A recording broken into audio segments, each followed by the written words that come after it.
बिस्मिल्लाहिर्रहमानिर्रहीम। अस्सलाम वालेकुम स्टूडेंट्स।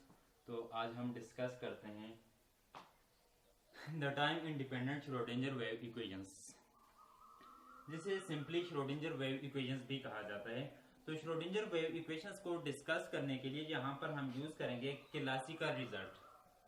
तो पहले हम ये देखते हैं कि श्रोडिंगर वेव इक्वेशंस जो है तो इसकी हमें जरूरत क्यों पड़ी।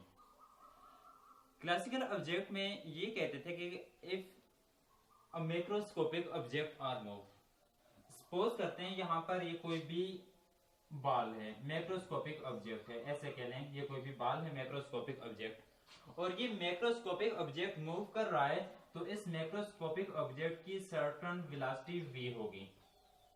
लेट्स सपोज ये मैक्रोस्कोपिक ऑब्जेक्ट इसने स्टार्ट किया है फ्रॉम पॉइंट ए से स्टार्ट करके ये मैक्रोस्कोपिक ऑब्जेक्ट जो है तो ये रीच कर जाता है at point B. Point A से स्टार्ट किया है और यही मैक्रोस्कोपिक ऑब्जेक्ट पॉइंट बी तक रीच कर जाता है। इस सिचुएशंस में हम इस पार्टिकल जो ये मैक्रोस्कोपिक ऑब्जेक्ट था तो इसकी वेलोसिटी को डिटरमिन कर सकते हैं, इसके डिस्प्लेसमेंट को डिटरमिन कर सकते हैं, इसके साथ साथ हम इसके एक्सेलरेशन को भी डिटरमिन कर सकते हैं। देखें वेलोसिटी के लिए, तो वेलोसिटी की जब हम बात करते हैं तो वेलोसिटी क्या है, v is equal to dx/dt। जब हम एक्सेलरेशन की बात करेंगे तो एक्सेलरेशन क्या होगा, a is equal to d²x/dt²। ये हमारे पास क्या आ जाएगा, एक्सेलरेशन आ जाएगा। तो इनको हम डिटरमिन कर सकते हैं। वेलोसिटी मोमेंटम हम इसका कुछ मैस होगा, तो p is equal to mv। ये हम क्लासिकली डिटरमिन कर सकते हैं इसकी पोजीशंस, लेकिन जब डी ब्रॉगली हाइपोथेसिस ये था कि कोई भी मटेरियल ऑब्जेक्ट मूव करता है तो उसके साथ वेवलेंथ एसोसिएट होगी। तो डी ब्रॉगली हाइपोथेसिस ये था कि lambda is equal to h/mv। m is the mass of object and v is the velocity of object. अगर ये ऑब्जेक्ट मूव कर रहा है तो यहां पर अगर ये माइक्रोस्कोपिक ऑब्जेक्ट है तो उसके साथ ज्यादा वेवलेंथ एसोसिएट होगी, अगर मैक्रोस्कोपिक ऑब्जेक्ट है तो उसके साथ जो वेवलेंथ एसोसिएट होगी तो वो क्या होगी, कम होगी। अब यहां पर ये वाला ऑब्जेक्ट जो है अगर मैक्रोस्कोपिक ऑब्जेक्ट है तो इसके साथ वेवलेंथ जो होगी तो वो कम एसोसिएट होगी। हमने मैक्रोस्कोपिक एक बॉल लिया था, इसकी बजाय हम ले माइक्रोस्कोपिक ऑब्जेक्ट के एक इलेक्ट्रॉन लें। कोई भी माइक्रोस्कोपिक ऑब्जेक्ट है, फोटोन मूव कर रहा है, लेट्स सपोज हम फोटोन की बात करते हैं, तो फोटोन क्या है, वेव पैकेट, एनर्जी पैकेट है, किस स्पीड के साथ मूव करता है, 3 × 10⁸ मीटर पर सेकंड, इतनी वेलोसिटी के साथ ये फोटोन जो है मूव कर रहा है। तो ऐसे माइक्रोस्कोपिक ऑब्जेक्ट के लिए, फोटॉन्स के लिए हम इस रिलेशंस को यूज नहीं कर सकते। दूसरा, हम इस तरीके से ये जो हमारे पास था Newton second law of motions, Newton second law of motions क्या था, F is equal to ma। तो इसमें देखें F is equal to ma में देखें तो यहां पर हम एक्सेलरेशन फाइंड कर सकते हैं। एक्सेलरेशन इसका अगर हम इंटीग्रल लेंगे तो क्या आएगा, वेलोसिटी, इसका इंटीग्रल लें डिस्प्लेसमेंट, तो हम यहां से acceleration, displacement, velocity, momentum, positions ये सब फाइंड कर सकते हैं F is equal to ma को यूज करके। किसके लिए, क्लासिकल ऑब्जेक्ट के लिए। लेकिन इसकी बजाय अगर हमारे पास हो कोई माइक्रोस्कोपिक ऑब्जेक्ट हो तो फिर ये वाली इक्वेशन जो है F is equal to ma, ये इक्वेशंस वैलिड नहीं होगी। इस इक्वेशंस को यूज करके हम उसकी पोजीशंस नहीं फाइंड कर सकते। उस पार्टिकल का जो वेव फंक्शंस होगा तो उसके साथ वेव फंक्शंस उसको हम describe F is equal to ma को यूज करके तो फाइंड नहीं कर सकते। तो क्वांटम मैकेनिक्स में हमें एक इक्वेशंस की नीड पड़ी और उस इक्वेशंस को the time independent Schrodinger wave equations कहा जाता है। इस इक्वेशंस को यूज करके, तो ये हमारे पास जो इक्वेशंस आ रही है तो इस इक्वेशंस को यूज करके हम यहां पर एक रिलेशंस ड्राइव करेंगे। तो हम सबसे पहले स्टार्ट करते हैं F is equal to ma से। तो हम ये लिखते हैं कि इसमें time independent Schrodinger wave equation जो है इसको डिराइव करने के लिए हम यूज करेंगे क्लासिकल मैकेनिक्स और उसके साथ साथ क्वांटम मैकेनिक्स। क्वांटम मैकेनिक्स क्या है, जिसमें हम माइक्रोस्कोपिक के बारे में स्टडी करेंगे, उसके वेव बिहेवियर के बारे में स्टडी करेंगे, तो अब हमारे पास क्या है कि यहां पर f is equal to ma। ये क्या है, क्लासिकल रिजल्ट है कोई भी, कि कोई भी हमारे पास क्लासिकल ऑब्जेक्ट मूव कर रहा है तो ये Newton second law of motion को हम यूज करेंगे। अगर ये ऑब्जेक्ट मूव कर रहा है अलोंग एक्स एक्सिस की, ये हमारे पास एक्स एक्सिस आ रहा है, तो इसी के लिए हम ये लिखेंगे कि f is equal to m। Acceleration क्या होता है, डबल डेरिवेटिव, जब डबल डेरिवेटिव होता है d square x over d t, तो हम इसको ये लिख लेंगे d square x over d t square आ रहा है।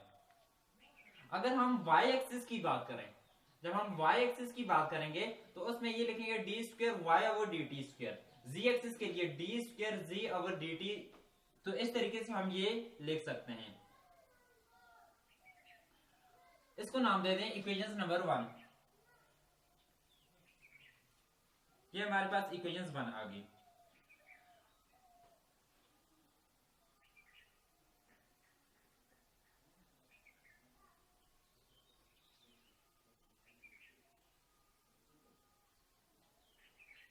अगर हम ये कहते हैं कि ये हमारे पास अलोंग एक्स एक्सिस है, तो ये एफ एक्स, तो ये रिप्रेजेंट कर रहा है कि फोर्स जो लग रही है तो अलोंग एक्स एक्सिस फोर्स आ रही है।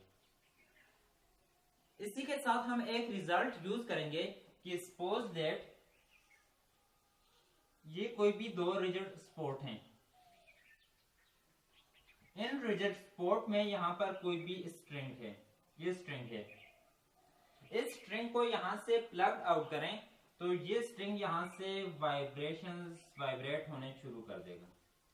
इसके जो डिस्प्लेसमेंट आएगी तो y एक्सिस में, तो ये हमारे पास y इसकी डिस्प्लेसमेंट आ जाएगी, इसकी ये वाइब्रेशन इस तरीके से होगी। अब यही हम यहां पर रिजल्ट यूज करते हैं कि अगर हमारे पास कोई ऐसा स्ट्रिंग है जिसको हम डिस्प्लेस करें तो ये होगा। तो इसके लिए हम ये लिखेंगे partial square y over partial x square is equal to 1 over v square.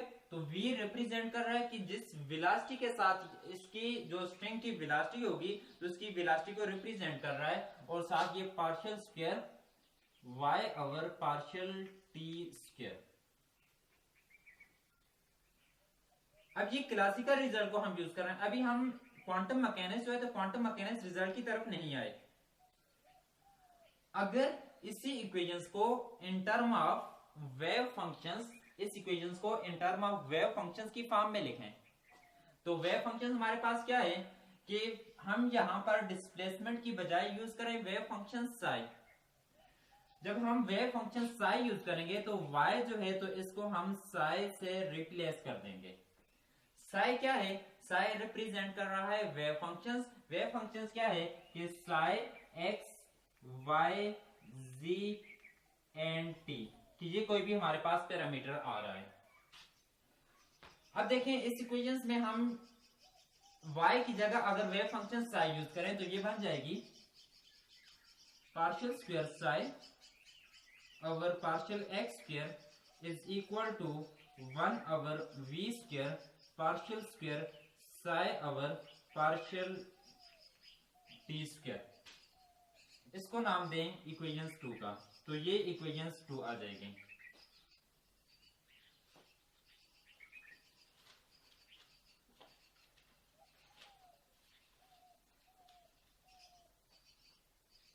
अब ये इक्वेशन 2 जो आ रही है तो इक्वेशन 2 का यहां पर रिजल्ट लिखेंगे, सॉल्यूशंस लिखेंगे। The solutions of equation 2 can be written as psi is equal to psi naught cos of omega, psi is equal to psi naught cos of omega, और ये साथ ओमेगा की जगह पर हम ये लिख लेंगे कि जो एंगल हमारे पास आएगा तो t minus x over v, ये केस हमारे पास आ जाएगा। अब ओमेगा क्या है, ओमेगा रिप्रेजेंट कर रहा है एंगुलर फ्रीक्वेंसी को। साई नॉट के, साई क्या है, साई है वेव फंक्शन, साई नॉट यहां पर जो आ रहा है तो ये रिप्रेजेंट कर रहा है amplitude of a wave functions को। ओमेगा किसके इक्वल होते हैं, एज ओमेगा इक्वल होते हैं, omega is equal to 2 pi f के इक्वल होते हैं। एंगुलर फ्रीक्वेंसी जो होती है तो ये इक्वल होता है 2 पाई एफ के। और v किसके इक्वल होता है, v इक्वल होता है v is equal to f lambda के इक्वल होता है। पुट कर लें इसमें, जब इसमें पुट करेंगे तो ये बन जाएगा psi is equal to psi naught cos of omega की जगह पर आ जाएगा 2 पाई एफ और t minus x over v। तो v की जगह पर क्या आ जाएगा, यहां पर f लैम्डा लिखेंगे।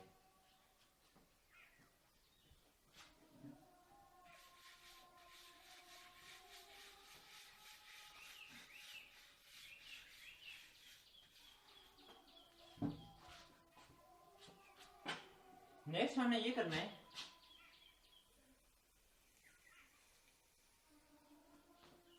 कि जी f जो है इसको इनसाइड मल्टीप्लाई कर लें। जब इनसाइड मल्टीप्लाई करेंगे psi is equal to psi naught cos of 2 pi, सिर्फ f को मल्टीप्लाई करें तो ये रह जाएगा, f को जब मल्टीप्लाई किया तो ये एफ टी माइनस, जब यहां से इसके साथ मल्टीप्लाई करें ये f और ये f आपस में कैंसिल हो जाएगा तो ये रह जाएगा x ओवर f कैंसिल, तो ये लैम्डा रह जाएगा।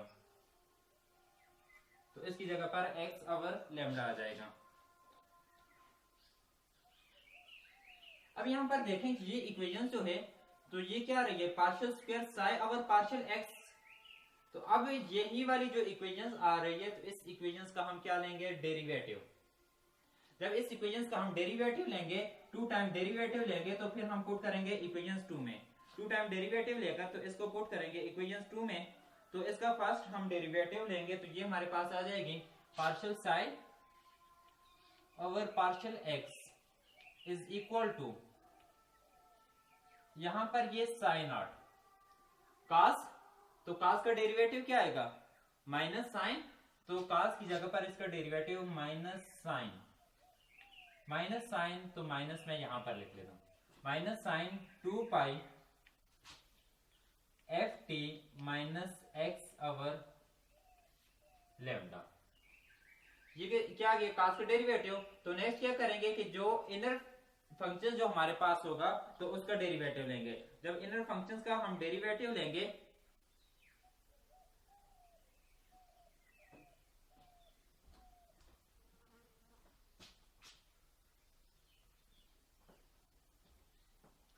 ये वाली जो इक्वेशंस आ रही है तो इसका डेरिवेटिव हम लेंगे विद रिस्पेक्ट टू टी। यहाँ पर ये जो आ रहा है टी, तो विद रिस्पेक्ट टू टी लें तो partial psi over partial t is equal to sine naught, तो कास का डेरिवेटिव क्या हो जाएगा, माइनस साइन, तो माइनस हमने यहाँ पर लिख लिया माइनस साइन 2 पाई, तो F t minus x over lambda ये हमारे पास आ जाएगा। फिर इनर फंक्शन जो है तो इसके ऊपर हम डेरिवेटिव अप्लाई करेंगे तो इसका डेरिवेटिव क्या आ जाएगा, 2 पाई एफ टी, फिर 2 पाई को इसके साथ मल्टीप्लाई करेंगे 2 पाई एक्स ओवर लैम्डा। तो फर्स्ट टर्म में विद रिस्पेक्ट टू टी इसका डेरिवेटिव लिया तो ये dt ओवर dt क्या होगा, 1 होगा, तो यहाँ पर क्या रह जाएगा, 2 पाई एफ रह जाएगा। अब इसमें t की कोई टर्म मौजूद नहीं है, 2 पाई एक्स ओवर लैम्डा, तो इसका डेरिवेटिव क्या हो जाएगा, 0 हो जाएगा। अब इस इक्वेशंस को अरेंज करें तो ये क्या बन जाएगी, partial psi over partial t is equal to minus, तो 2 पाई एफ इसको मैं पहले लिख लेता हूं, माइनस 2 पाई एफ, तो इसकी जगह पर ये साइन नॉट और यहां पर sine 2 pi f t minus x over lambda आ जाएगा। देखिए हमें यहां पर क्या है, partial square psi over partial t square, इसका अगेन हमने डेरिवेटिव लेना है। जब हम अगेन डेरिवेटिव लेंगे तो partial square psi over partial t square is equal to, यहां पर क्या है माइनस, मैं डायरेक्ट लिखता हूं साइन नॉट, इसको बाद में लिखूंगा, ये वाला फैक्टर जो है 2 पाई एफ इसको बाद में लिखना है, तो ये साइन नॉट, इसका डेरिवेटिव साइन, तो साइन का डेरिवेटिव क्या आएगा, कॉस ऑफ 2 पाई और साथ ये F t minus x over lambda. Again इसका इनर फंक्शन जो थीटा आ रहा है तो इसका डेरिवेटिव लेंगे तो 2 पाई एफ, तो सिर्फ 2 पाई एफ रह जाएगा। यहां से भी आ रहा है 2 पाई एफ, ये 2 पाई एफ और यहां से 2 पाई एफ क्या बन जाएगा, तो इसकी जगह पर हमारे पास यहां पर आ जाएगा 4 पाई स्क्वायर और ये एफ स्क्वायर आ जाएगा। अब ये देखें, partial square psi over partial t square is equal to -4 pi square x square. ये टर्म जो आ रही है sine naught cos 2 pi f t minus x lambda किसके इक्वल है? साई के इक्वल है। तो इसकी जगह यहां पर पुट कर लें, ये क्या आ जाएगा? साई आ जाएगा। इसको नाम दें इक्वेशन 3 का। ये क्या आ जाएगी? यहां से इक्वेशन 3 आ जाएगी।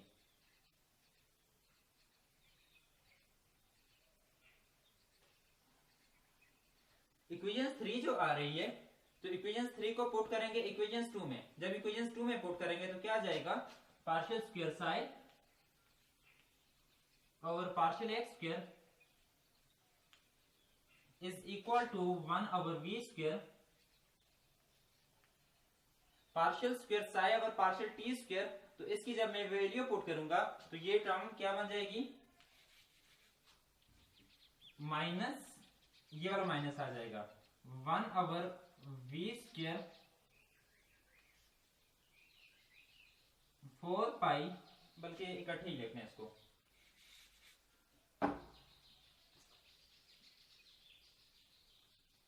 4 पाई स्क्वायर ओवर, इसको ऐसे लिख लेता हूं, जो वी स्क्वायर यहां से आया है तो इसको मैं लिख लेता हूं x square over v square इसके नीचे, क्योंकि आगे से ही हमने यूज करना है। और साथ ये आ जाएगा साई, इसको नाम दें इक्वेशन 4 का। ये आपके पास आ जाएगी इक्वेशन 4। डी ब्रॉगली हाइपोथेसिस क्या था?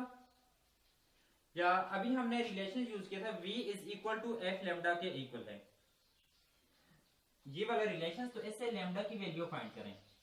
लैम्डा की वैल्यू जब फाइंड करेंगे तो ये बन जाएगा lambda is equal to v over f के इक्वल। स्क्वायर लें, यहां पर value x square over v square, तो हम यहां पर इसका स्क्वायर लेंगे तो lambda square is equal to v square over f square के इक्वल। तो lambda square is equal to v square over f square के इक्वल हो जाएगा। अब यूज करते हैं हम de Broglie hypothesis. De Broglie hypothesis क्या था? Lambda is equal to h over m v के इक्वल है। लेकिन यहां पर लैम्डा स्क्वायर है तो इसका भी स्क्वायर लें, इसका स्क्वायर लेंगे तो lambda square is equal to h square over m square v square आ जाएगा। अब यहां पर इसको नाम दें इक्वेशंस बी का और इसको नाम दें इक्वेशंस ए का। इक्वेशंस ए और बी जो है इन दोनों को कंपेयर करें। जब इन दोनों को कंपेयर करेंगे, इन दोनों की लेफ्ट साइड आपस में क्या है? सेम है, तो इनको हम यहां से कंपेयर कर सकते हैं। जब कंपेयर करेंगे, comparing equations 1 and b, so that v square over x square is equal to h square over m square v square आ जाएगा। रिक्वायर्ड यहां पर हमें क्या है? हमें पुट करना है इसमें हमें f square over v square, तो इसका रेसिप्रोकल लें। इसका जब रेसिप्रोकल लेंगे तो ये बन जाएगा f square over v square is equal to m square v square over h square आ जाएगा। अब ये जो रिजल्ट आ रहा है f square over v square, तो ये रिजल्ट हमने पुट करना है इक्वेशंस 4 में। इक्वेशंस 4 इंप्लाइज दैट, तो इक्वेशंस 4 क्या रही थी? Partial square psi over partial x square is equal to minus 4 pi square x square over v square, तो x square over v square की value m square v square over h square, और साथ क्या आ जाएगा? साई। तो इसको नाम दे दें, इक्वेशंस कौन सी आ रही थी? तो इसको नाम दे दें इक्वेशंस 5 का। यहां तक हमने कर लिया, इक्वेशंस 5 तक कर लिया है। अब सिंपली ये जो टर्म आ रही है m square v square, p is equal to m v, ये क्या आ रहा है, पी स्क्वायर हमारे पास आ रहा है। तो एम स्क्वायर वी स्क्वायर जो टर्म आ रही है, तो इसको हम ऐसे लिख सकते हैं कि p m square v square is equal to, तो ये वाली जो इक्वेशन है तो इसको हम ऐसे लिख सकते हैं, m square is equal to v square. ये एम जो आ रहा है तो एम, इसको मैं ये लिख लेता हूं 2m multiply by m v square divided by 2 से मल्टीप्लाई भी कर लिया और 2 से डिवाइड भी कर लिया। m इंटू एम क्या बन जाएगा, एम स्क्वायर, तो ये 2 और 2 कैंसिल हो जाएगा, तो ये एम स्क्वायर और साथ वी स्क्वायर, तो ये वही फैक्टर रह जाएगा। अब ये देखें m v square kinetic energy किसके इक्वल होती है, हाफ एम वी स्क्वायर, तो ये वाला फैक्टर किसको रिप्रेजेंट कर रहा है, काइनेटिक एनर्जी को रिप्रेजेंट कर रहा है। तो हम ये लिखते हैं कि ये आ जाएगा m square v square is equal to 2m, और इसकी जगह पर क्या लिख लेंगे, ये फैक्टर क्या है, मल्टीप्लाई बाय काइनेटिक एनर्जी आ जाएगी, तो इसकी जगह पर काइनेटिक एनर्जी हम लिख लेंगे। अब टोटल एनर्जी की बात करते हैं, तो इसको नाम दे दें, यहां तक हमने इक्वेशन 1b और ये आ जाएगी इक्वेशन c। टोटल एनर्जी क्या होती है, total energy is sum of kinetic energy and potential energy. तो टोटल एनर्जी हम ये लिख लेते हैं E is equal to total energy क्या होगी, सम ऑफ काइनेटिक एनर्जी, तो kinetic energy plus potential energy, तो पोटेंशियल एनर्जी को हम V से रिप्रेजेंट करते हैं। तो क्वांटम मैकेनिक्स में किसी जगह से U से, जो बहुत सारी बुक हैं उसमें किसी जगह U से भी रिप्रेजेंट किए हुए है।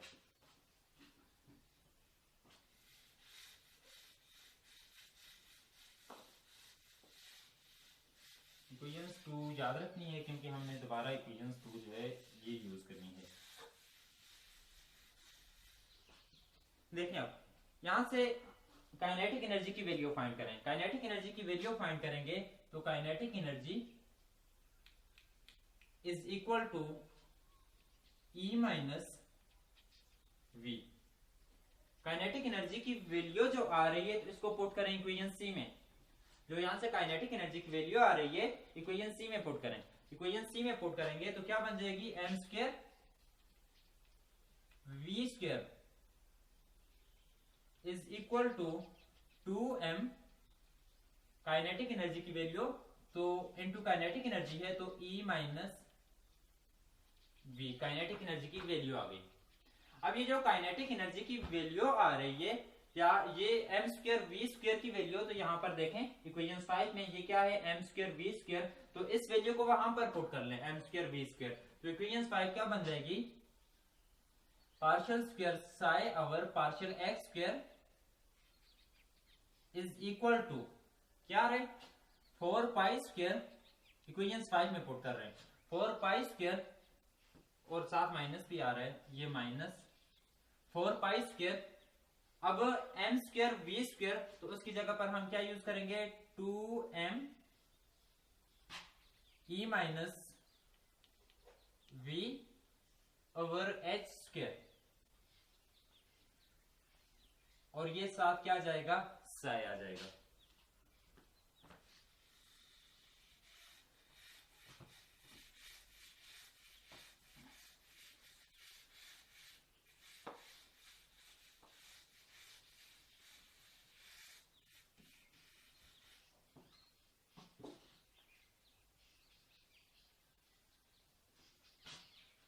अब इसे अरेंज करें तो partial square psi over partial x square, इस साइड जब ये आ जाएगा तो ये 4 पाई स्क्वायर, तो ये बन जाएगा partial square psi over partial x square 4 pi square,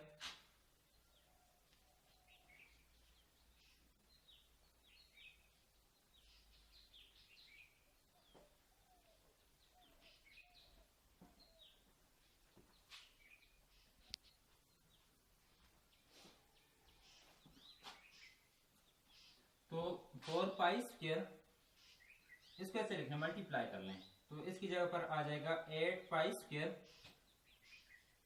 m और E minus V over h square psi is equal to ये टर्म क्या हो जाएगी, इज इक्वल टू 0 हो जाएगी। अब हम ये देखते हैं कि एच कट जो है reduce Planck constant, reduce Planck constant को रिप्रेजेंट करते हैं एच कट से, किसके इक्वल होता है, is equal to h over 2 pi के इक्वल होता है। Reduce Planck constant h over h cut is equal to h over 2 pi के इक्वल है। अब इसमें पुट करें, हमें यहाँ पर h की वैल्यू चाहिए, तो h क्या हो जाएगा, h is equal to 2 pi h cut. इसमें पुट करेंगे तो partial square psi over partial x square plus 8 pi square m e minus v over क्या बन जाएगा 4 pi square and h cut square, h cut square psi is equal to, यहां से Sai is equal to ये 0 हो जाएगा। अब इसमें जो कैंसिल हो रहा है तो partial square psi over partial x square plus 8, तो ये रह जाएगा 2 पाई स्क्वायर, पाई के साथ कैंसिल हो जाएगा 2m over h cut square e minus v into psi is equal to 0 h cut square.